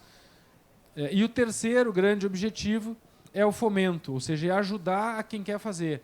Então, nós fizemos um diagnóstico, seguimos divulgando e a gente vai agora ajudar a quem quer fazer através de convênios e parcerias, principalmente, nesse caso, com os municípios e também tendo como parceiros dessa implantação as entidades estaduais, as entidades locais de arquitetos, para que a gente consiga montar esse tripé. Né? Vocês todos que me antecederam falaram, ou seja, não resolvemos esse problema sozinho, nós temos que sensibilizar o poder público para que ele tenha vontade política e coloque também recursos, e nós temos que ter muito claro, ou seja, buscar com clareza onde estão esses beneficiários para que a gente consiga juntar governo, recursos e iniciativa política com os técnicos, a capacidade, né, técnica de enfrentamento do problema e as comunidades, as famílias beneficiárias. Aqui, o primeiro convênio formal, né, Paulinho, que já assinamos nesse ano com a Prefeitura de Carlos Barbosa, né, é um dos projetos que vai integrar, né, nossas iniciativas no final desse ano e para o ano que vem, né, que é exatamente o programa que a gente chamou Casa Saudável, que não é, a gente já sabe que não é o nome mais inédito, né, para uma iniciativa dessa natureza, mas nos pareceu ser um nome adequado para reunir uma série de iniciativas, né, que nós estamos planejando e colocando em prática para o ano que vem. Uma primeira delas não é com os municípios, mas é exatamente, Dani, com a Defensoria Pública, né, que é um parceiro importante, é um parceiro sensível a essa demanda, e também, de forma surpreendente, eles não têm o conhecimento, né, da lei, e nós precisamos levar esse conhecimento. Então, o trabalho que nós vamos fazer com a Defensoria Pública é principalmente de formação, né, do Corpo de Defensores Públicos do Rio Grande do Sul para o tema da regularização fundiária, né, para o tema da melhoria da moradia e para a efetiva implantação, para que eles colaborem, contribuem, né, com o CAU e com as prefeituras na efetiva implantação. E o segundo, né, ou seja, a segunda grande iniciativa, né, de implantação é exatamente essa vinculação, essa aproximação com a área da saúde. Essa é a apresentação que eu vou fazer amanhã à tarde, né, numa mesa junto com o Gilson Paranhos. Né, eu vou estender um pouco mais, né, o que está colocado nesse slide, projeção, que é exatamente, né, ou seja, a casa saudável gera uma família saudável, economiza recurso na área da saúde. Né, então, tem toda uma construção, né, que nós estamos elaborando a partir desse entendimento. O que nós estamos propondo para o ano que vem é conveniar com municípios, inclusive aportar recursos, parte dos recursos do CAU, aportar nesses convênios com os municípios, desde que os municípios, obviamente, coloquem também recursos para desenvolver, né, edificações, novas edificações, melhorias e reformas, né, regularização fundiária e também integrar o programa de saúde da família, ou seja, o arquiteto poder atuar junto das equipes de saúde para curar a casa, que muitas vezes é a casa que deixa as pessoas doentes. Né, isso eu vou comentar, né, com mais detalhe na apresentação amanhã. Já temos, né, uma série de municípios interessados e bastante adiantado esse processo. Santa Rosa, né, uma cidade polo, né, da região norte do estado, né, que tem interesse em trabalhar o tema da saúde, também provavelmente a criação de um escritório, né, municipal, ou seja, um projeto piloto de um ano,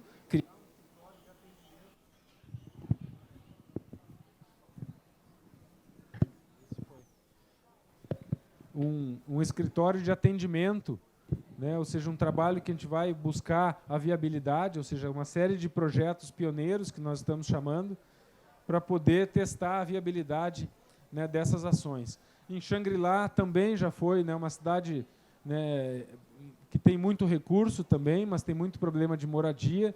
Vamos trabalhar 400 famílias, né, Paulinho, junto das equipes de saúde da família, fazendo visitas para ver as condições de saneamento e de salubridade das casas e propor melhoria, né, nessas casas. Também já devemos firmar em breve, né, o convênio com o município de Xangri-Lá. Tem vários outros, eu também não vou, né, cansar vocês, né, ou seja, espalhado, né, em todo o estado e cidades de diversas características também, de tamanho, né, de condições culturais, né, de recursos financeiros, testando com vários desses municípios formas, né, de como proceder à implantação da assistência técnica. o retorno que nós temos dos prefeitos e dos secretários é muito bom. Rapidamente o prefeito ele entende, ou seja, ele tem a necessidade, ele sabe da necessidade, e é uma necessidade que a prefeitura não consegue enfrentar porque não tem recursos para propor as obras. Então, se não tem recurso para propor as obras, não faz o projeto. Se não faz projeto, não tem recurso para propor as obras.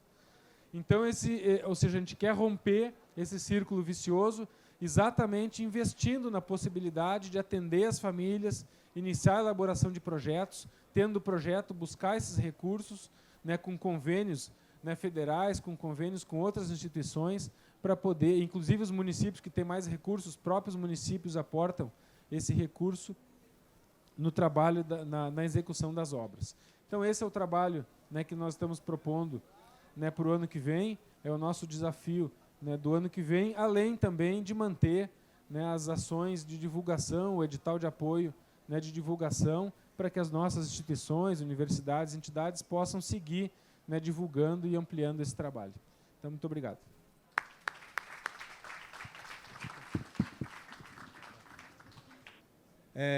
Essa é a melhor parte para quem ouviu até agora, que pode participar efetivamente. Então, estamos abertos para as perguntas, para as dúvidas, esclarecimentos, etc. Isabel Tostes, eu sou do CAU-RJ. Bem, minha preocupação, eu acho que nós estamos andando em círculos há muito tempo. Por que eu digo isso? Quando eu me formei, eu me lembro que foi olhada assim, de revés, isso já lá vai muitos anos, porque eu optei por trabalhar com favelas na cidade do Rio de Janeiro. Se vocês se lembram, quando o Papa veio aqui, foi a primeira vez que o Papa veio aqui, em 80, que foi ao Vidigal. Foi o primeiro passo assim, de reconhecer que a favela existia no mapa do Rio de Janeiro. Tá? Mas isso só vem a acontecer depois do plano diretor e tal.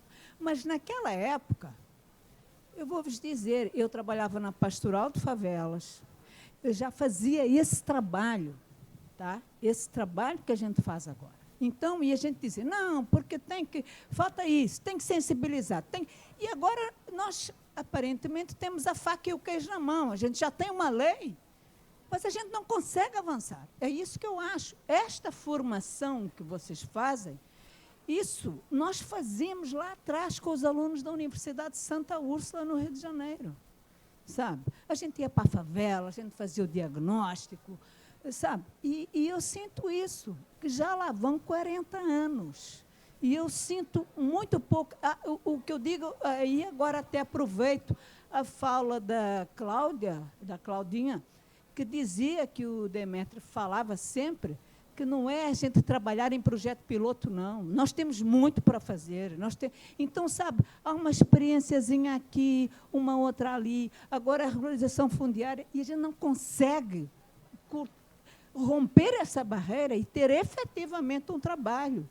O ATIS, que eu vejo, por exemplo, a maior parte deles no Rio de Janeiro, hoje em dia, em termos, não é de coisas antigas que precisam de melhorias habitacionais, não. São de ocupações recentes, de regularização fundiária, mas aquelas habitações que existem e que a saúde não chega lá, a gente não consegue enfrentar. Então, eu queria saber se vocês acham que a gente consegue avançar ou não, vamos continuar assim o tempo inteiro. Obrigada. Você dirige especificamente a sua pergunta a algumas a todos? Quer que... Vamos juntar três questões, que aí fica mais... Bom, boa tarde a todos e a todas. Dizer assim, Porto Alegre hoje tem mais de 300 loteamentos clandestinos e moradias precárias, né? E eu não vi em nenhum momento convênio com a Prefeitura de Porto Alegre, né? Há uma proposta nesse sentido do CAU fazer esse trabalho, porque Porto Alegre tem também... O meu nome é Felisberto Luiz, eu sou da RP1, sou conselheiro do Orçamento Participativo também, sou do Conselho Municipal de Desenvolvimento Urbano e Ambiental, né? E milito na área da habitação há mais de 30 anos. né? Então, eu vejo que Porto Alegre é uma referência em cooperativas habitacionais, em projetos de ocupações e regularização fundiária. E até hoje nós não conseguimos avançar muito nisso, né? O processo de regularização de uma determinada comunidade, às vezes, demora 25 anos, 20 anos para se regularizar, né? E os entraves são, muitas vezes, de fácil solução, né? E a minha pergunta aqui, e quero parabenizar todos pela sua luta, né? E vejo que nós já poderíamos ter avançado muito mais, concordo com a colega do Rio de Janeiro, né?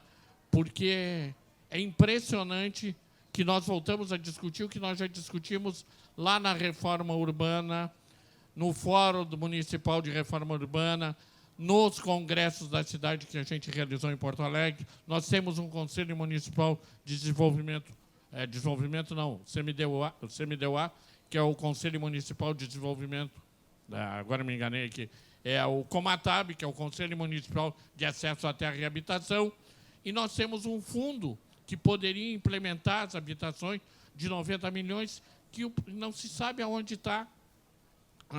E nós não temos nenhum trabalho no sentido assim, de acompanhamento, de assessoria aos movimentos. Então, eu acho que esse é o momento fundamental do CAL, né? O IAB, nós somos companheiros junto com o IAB no Conselho Municipal e com o CAL também, e a gente vê que há toda uma política de aprovação de projetos dos grandes empreendimentos e projetos para baixa renda, para regularização fundiária, demora anos, ficam ali esperando, né? Morosidade, todo o trabalho que a Defensoria Pública faz, meritório, mas eu acho que a gente precisa avançar mais. Há muita coisa a fazer. Não é admissível que nós tenhamos 2 milhões de famílias, 48%, não tendo a sua habitação digna, né? Não tendo condições de ter saneamento básico. E eu vou citar um exemplo aqui.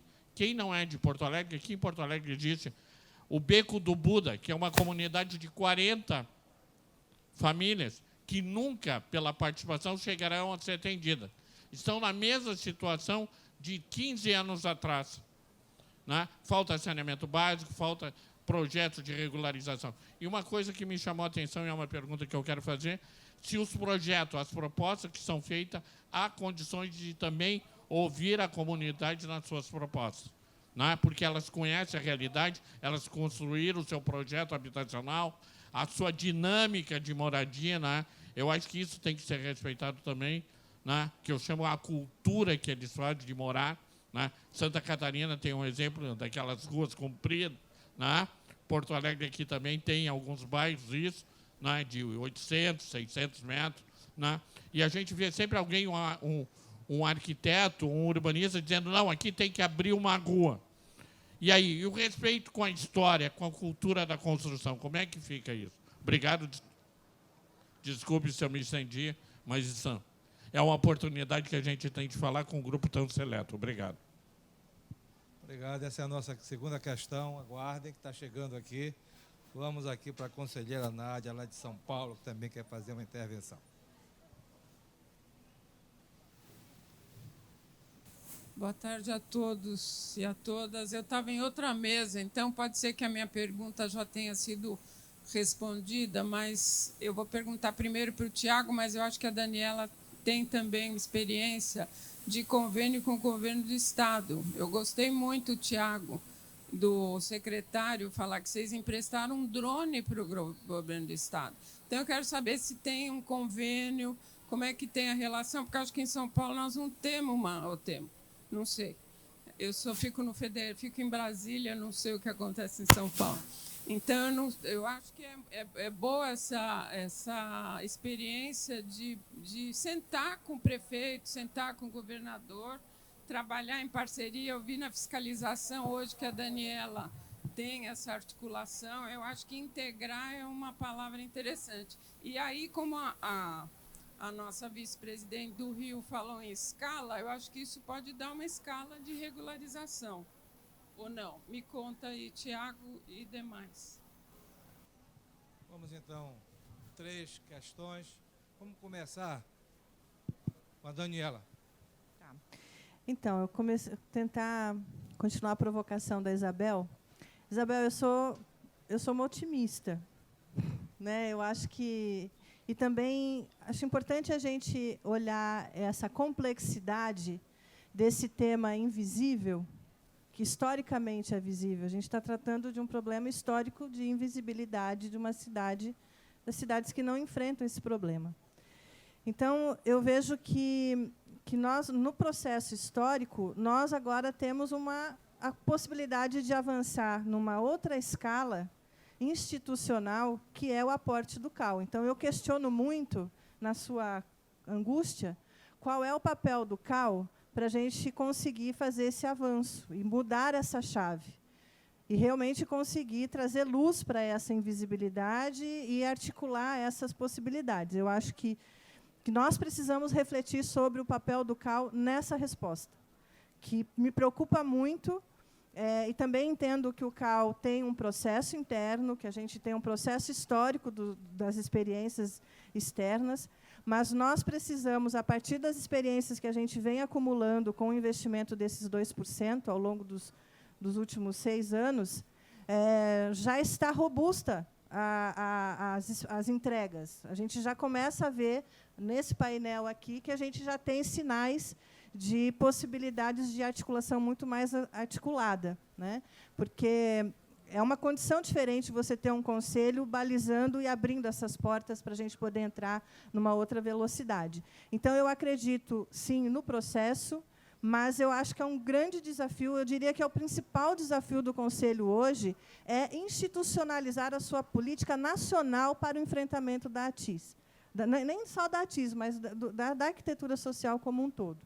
Então, eu acho que, nessa perspectiva, eu acho que a gente está em construção, só que nós temos que agilizar, né? Eu acho que tem que agilizar. Respondendo à pergunta da Nádia, em Santa Catarina, nós já fizemos algumas reuniões de aproximação com o Estado. Tem uma dificuldade não tem uma sensibilização estabelecida, porque, historicamente, a gente tem aquele desenho da Secretaria de Habitação estar vinculada à Secretaria de Assistência Social, e a cada governo que passa, tudo isso se desmonta. Então, a gente não tem um histórico hoje em Santa Catarina que a gente possa ir lá e... Então, nós estamos num processo de sensibilizar, e a gente teve, no curso de capacitação, a presença do Estado.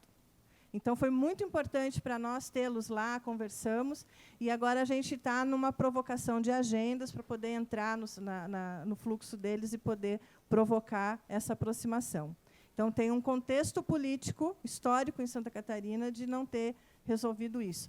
Por outro lado, a gente tem está avançando com a nossa parceria com o convênio, aí sim um convênio, com a Federação dos Municípios, então, as associações de município e a Associação do Estado, né, com todos os municípios juntos. Então, ali a gente vê que tem um avanço, e também agora com essa aproximação com o convênio que nós fizemos com a ALESC, com a Escola de Governo, onde o curso que a gente desenvolveu com a Cláudia e com o Demetri vai estar à disposição da Escola do Legislativo, e eles vão levar esse conteúdo para os municípios que tiverem interesse. Então, é mais uma ramificação. E eu acho que tem um papel aqui, aí voltando para a fala da Isabel, e encerrando um pouco, eu acho, Isabel, que tem um desafio aí para as escolas. Essa sensibilização desse exército de arquitetos que a gente precisa colocar para enfrentar esse problema gigantesco, tem que ser provocado dentro das nossas escolas. Os nossos profissionais não saem, a maioria, pensando em enfrentar esse problema, né? A gente sai com um público específico tentando atender. Então, acho que tem um desafio aí também de formação para nós.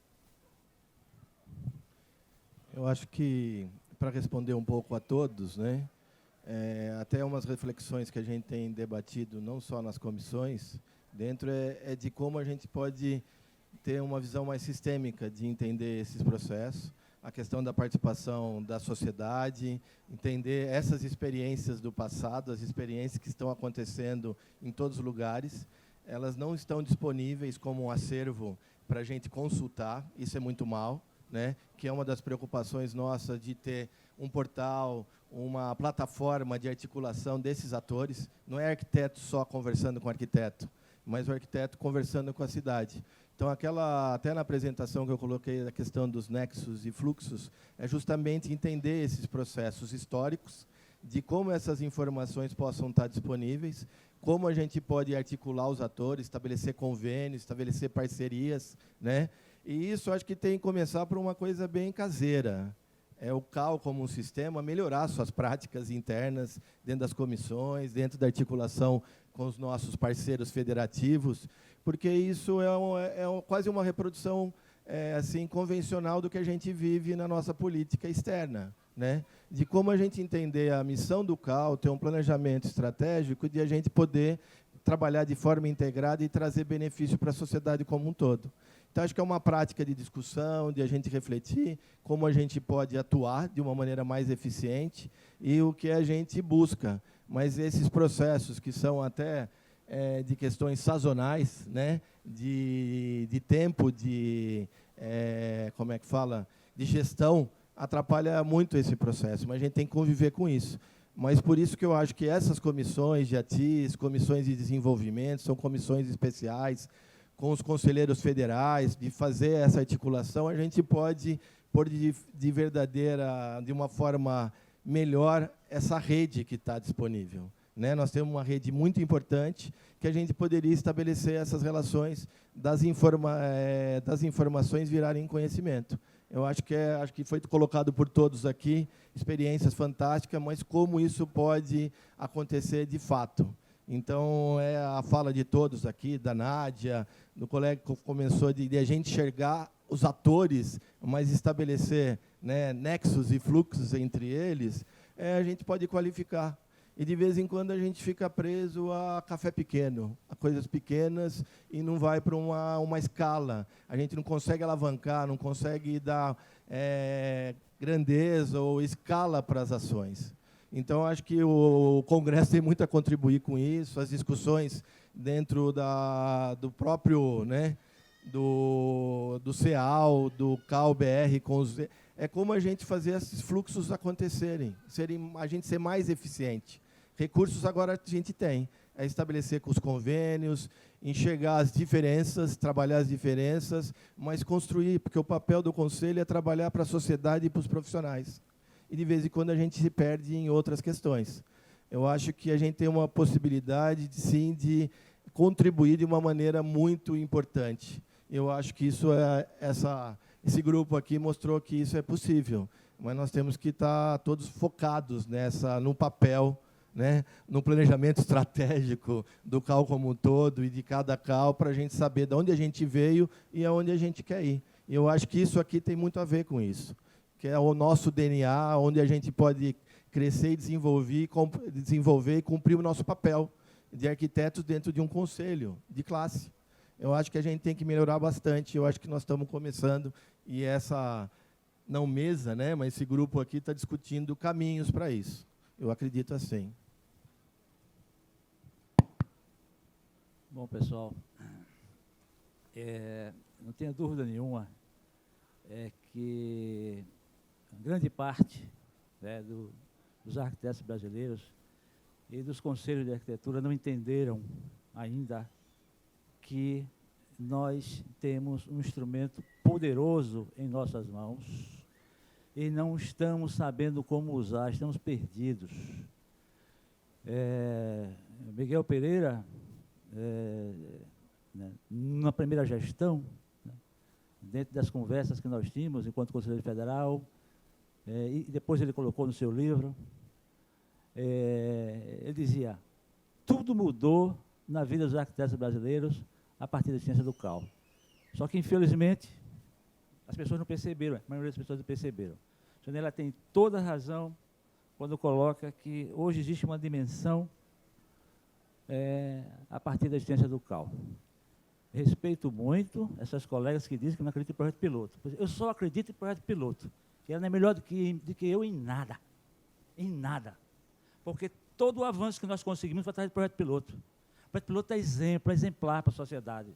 O projeto piloto, ele difunde, ele amplia o horizonte, ele contamina para o bem o projeto piloto. O projeto piloto, para mim, é tudo. Tá? Através dessas ações práticas, né, nosso pequeno Estado, que tem um orçamento anual para fazer todo o trabalho de atendimento a 1.500 profissionais, executar 600 ações de fiscalização, mais de 3.000 atendimentos, nós temos 1.200.000. Pessoal, com a disparidade do país. O São Paulo tem 1.600.000 para fazer só a TIS. Nós temos R$60.000. Tá? Como colega da regulação fundiária, nós só podemos ter agilidade, né, na regulação fundiária quando envolvemos o judiciário. Porque senão os processos judiciais demoram anos e décadas e não se concretizam. Então, nós temos que entrar com a nossa parte técnica, através dos levantamentos, dos memoriais e das peças técnicas, e tem que ter uma participação e um convênio dos órgãos da Justiça, como nós temos lá em Alagoas. O Tribunal de Justiça tem um projeto lá chamado Posse Legal, junto com os cartórios, para fazer com que eles, de forma gratuita, forneça essa certidão de posse de forma ágil. E nós mostramos aqui um projeto que fizemos lá, o projeto legal que beneficiou 200 famílias no bairro do Pinheiro. O nosso viu, Nádia, a gente tem lá, infelizmente você não estava presente na nossa apresentação, nós temos um convênio, exatamente, temos um convênio tripartite, Estado de Alagoas, pioneiro, com o governo do Estado, com a ONU, o Habitat, tripartite. E esse convênio tende a se estender com as prefeituras do interior. Só que nós não temos perna para isso. Não. O CAU Alagoas tem 6 pessoas trabalhando, 9 conselheiros, né, e com o orçamento que eu já falei. Então, nós não temos como. Mas como se abrir, então, todo esse leque de possibilidades? Através de piloto. Eu acredito no piloto. Sem piloto, você não tem experiência, você não tem o exemplo para dar à sociedade e você não tem como mostrar às prefeituras, porque eles não têm ainda a noção, a dimensão do que isso pode se reverter em benefício de voto para eles. Eles não têm um caminho de como viabilizar. Então, o CAU tem como viabilizar e buscar e apontar esses recursos para as prefeituras de buscar e viabilizar esses projetos. Lá no Estado nós temos um fundo chamado FECOEP. Acho que todos os estados do país têm fundos destinados a combate à pobreza que pode se inserir os trabalhos de melhorias habitacionais. Tá? Então, o CAU tem esse grande papel, essa grande responsabilidade de direcionar, de abrir esse espaço, porque os jovens arquitetos estão sendo formados, e aí isso aí poderia ser um ponto de partida, um caminho inicial, né, para eles entrarem no mercado de trabalho e ter isso como um trabalho mesmo, porque não, os médicos têm o seu SUS, os médicos ganham dinheiro dentro do SUS, por que nós podemos ter o nosso SUS e ganhar dinheiro do nosso SUS? Podemos sim. Então, respeito muito, né, as outras ideias, as outras experiências, as grandes experiências, mas não temos grandes experiências, não. Nós somos um estado pequeno, onde temos essa experiência inovadora. Enquanto os estados que já têm uma experiência de décadas, a obrigação deles é avançar. Nós estamos iniciando um processo que, nessa experiência, para a nossa, é nova e inovadora. Mas isso tem nos dado assim, uma grande satisfação, né, pela repercussão positiva perante os arquitetos, mas principalmente perante a sociedade. Acho que a sociedade ela tem percebido a importância do trabalho do arquiteto, a relevância, e isso é também um instrumento de quebrar aquela realmente visão distorcida que a sociedade tem, de que o arquiteto ele só faz esse trabalho para a elite, ele é um arquiteto caro e é supérfluo, como constatado na própria pesquisa do CAU-BR inicial. Então, essa é a visão que a sociedade tem da gente, e a nossa atuação na TIS, ela vem exatamente a combater também essa visão prejudicial, embora alguns achem que não, que o arquiteto tem que ser o superstar, né, a superestrela, né, mas esse campo de trabalho, né, esse tipo de arquitetura, ele está restrito a uma pequena parte, né, dos nossos profissionais, enquanto tem um universo imenso da população, como já foi constatado, que precisa do trabalho do arquiteto também. Obrigado.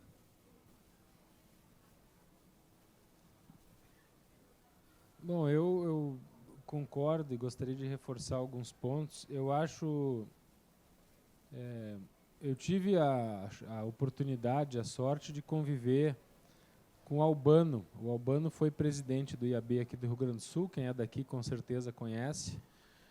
E o Albano, ele dizia que ou seja, a nossa mensagem ela tem que ser repetida. Ele não usou a palavra mantra, mas era isso que ele queria dizer. Indefinidamente para sempre. Ou seja, nós nunca vamos terminar o nosso trabalho de formação, de convencimento dos arquitetos e da sociedade a respeito dos nossos temas. Então, esse é um trabalho que não tem fim. Ele atuava na área do patrimônio, e a gente circula hoje pelo interior do Rio Grande do Sul, todo mundo conhece o Albano porque era o cara que apoiava as lutas de preservação do patrimônio lá na cidadezinha pequena e tal. Então, na área da habitação, esse nosso trabalho não vai terminar nunca. A gente não vai resolver esse problema, mas nós temos que estar trabalhando nele, né? Eu acho que não fazer nada, ou outro dia, como eu fui no evento, o menino me quando é que nós vamos romper com o capitalismo e com o imperialismo? Eu digo, olha, meu amigo, quando a gente fizer isso, é importante que a gente nos encontre, né, esse momento nos encontre trabalhando, porque senão... Então, assim, se a gente vai esperar resolver os problemas do sistema capitalista para fazer o nosso trabalho, pode ser que demore. Então, enquanto isso, nós estamos trabalhando. Tema de Porto Alegre. Porto Alegre é uma prefeitura que está desestruturada, nós já fomos, né, modelo, né, em vários aspectos para o Brasil inteiro, e hoje a gente é um pouco um contra-exemplo em várias questões também. Né, eu vejo que encontrei outro dia o secretário da Habitação, né, num evento, inclusive na Secretaria de Obras, o secretário de Habitação do município, me pareceu uma pessoa bem intencionada, mas que também não sabe como enfrentar esse problema. Se a gente não ajudar, ele vai ficar sem saber. Então, ou seja, é um problema histórico grave nas capitais, né, nas regiões metropolitanas, e se nós, arquitetos, com outras instituições que querem ajudar e querem resolver esse problema, não ajudarmos, eles não vão resolver. Ou seja, os moradores sozinhos não conseguem resolver, na maioria das vezes, e os municípios, os prefeitos, muitas vezes não querem, mas mesmo os que querem não sabem como enfrentar. Por quê? Porque é um problema que ele é muito extenso. Então, nenhum prefeito vai fazer uma campanha eleitoral dizendo eu vou resolver o problema da moradia, porque não vai. Ele vai começar a enfrentar o problema da moradia, quem sabe, né? Então, eu vejo que nas capitais é mais difícil, ou seja, tem uma estrutura, uma lógica política que é um pouco mais complexa. Chegaremos, em algum momento, a falar com a Prefeitura de Porto Alegre, né, assim como já estamos dialogando com Caxias, que é uma cidade grande, complexa, né, mas lá existe já uma predisposição, já existem outras entidades envolvidas. E o tema da Nádia, desculpa, Nádia, mas eu não me lembro.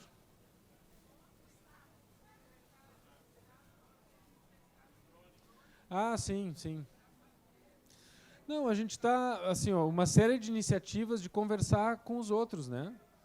Chega de conversar entre os arquitetos. Eu não aguento mais de ir em reunião para falar de coisas que os arquitetos já sabem. Né? E cada reunião que nós vamos falar com os prefeitos, pô, faz 10 anos essa lei, e por que vocês não vieram falar com a gente ainda? É 11 agora, né? Ou seja, nós temos que falar com eles.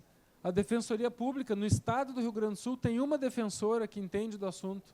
Deve ter, sei lá, 400 defensores públicos. Os outros não conhecem a lei.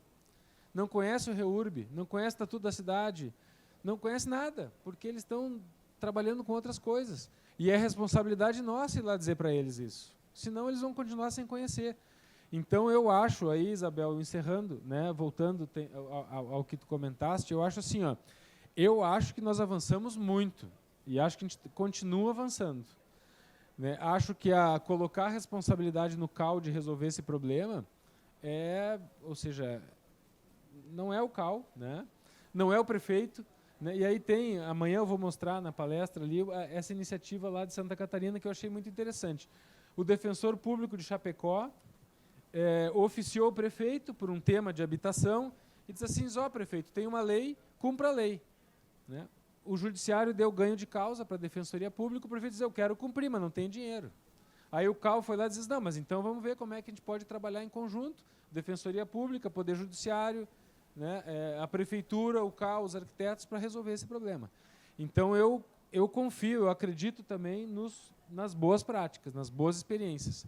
Mostrar e provar que é viável, que é possível. Né? Vejo aqui a Raíssa, né, o que vocês estão fazendo lá no Conde, um escritório de assistência técnica municipal, e vamos fazer.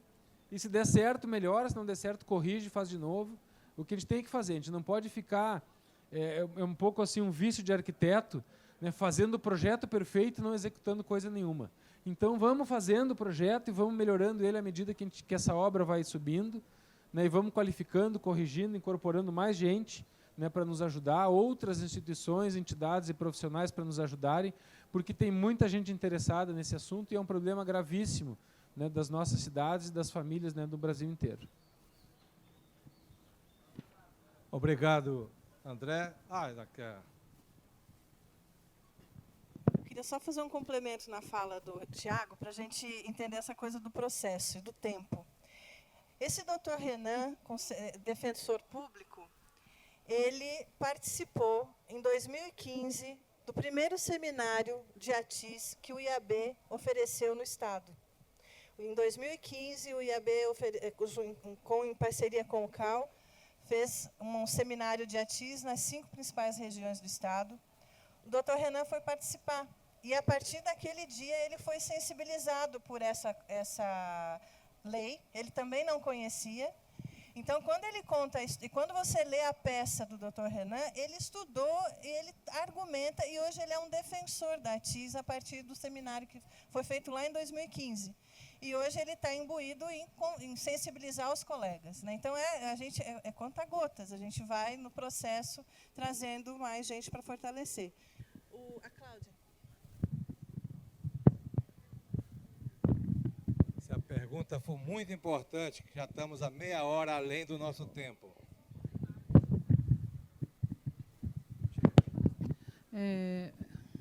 Eu gostaria só de fazer um comentário à fala de todo mundo, que me incomodou muito aqui no comentário da Isabel. Eu acho que nós somos muito suscetíveis, assim, ficamos muito sensíveis quando nos deparamos com alguma crítica em relação a uma questão que é colocada. O problema da habitação no Brasil não é um problema do CAL, não é um problema dos arquitetos. Os arquitetos hoje têm que estar sendo louvados, porque o Conselho, as entidades de classe, toda a luta pela questão da assistência técnica, que vem lá da década de 70, com o pai do Tiago, Clóvis, isso foi sendo um crescente e está reverberando na sociedade. Agora, nós não vamos resolver o problema da habitação com o piloto, não vamos. Eu sou favorável a essa discussão, o Demetrio fazia essa discussão, eu também faço ela, não vai. Tem que haver o piloto? Tem que haver o piloto. O CAL está fazendo? Bacana. Só que eu acho que existe uma outra frente também, e essa eu gostaria de colocar aqui, que eu acho que é uma provocação que o Congresso tem que fazer e que eu acho que tem que sair daqui, porque nós estamos fazendo um congresso na praça pública. Aquele moço que está passando ali está precisando de assistência técnica. Ele não sabe. E a gente está discutindo aqui. Então, não adianta só falar com o prefeito, porque ele vai virar para a gente e falar: ah, que legal! Nossa, tem uma lei desde 2008? Não adianta. Então, nós temos que comunicar mais para a sociedade. É a sociedade que vai pressionar prefeitos de todos os lugares e ajudar as defensorias públicas e os ministérios públicos a agir para aplicar a lei. Então, essa questão é uma questão crucial. Não dá para fazer uma política pública como a habitação, achando primeiro nós vamos fazer piloto num país de dimensões continentais. E a segunda coisa, nós temos que comunicar, sim, as prefeituras, mas nós temos que comunicar a sociedade brasileira. Nós temos que comunicar as pessoas que moram no país e que precisam da assistência técnica. Eu acho que é nessa dimensão que eu acho que a gente tem que pensar quando se fala que não dá só para fazer piloto. A gente tem que trabalhar uma outra frente, e aí, na fala da manhã que eu estava fazendo, eu propus que a gente faça uma frente ampla em defesa da habitação e da assistência técnica. Eu acho que essa é a missão. E, Dani, você tem um papel fundamental, porque o plano estratégico de implementação da assistência técnica é um primor. E eu acho que ele tem que ser reverberado como prática e política do CAL. Vamos levar como reflexão a última palavra.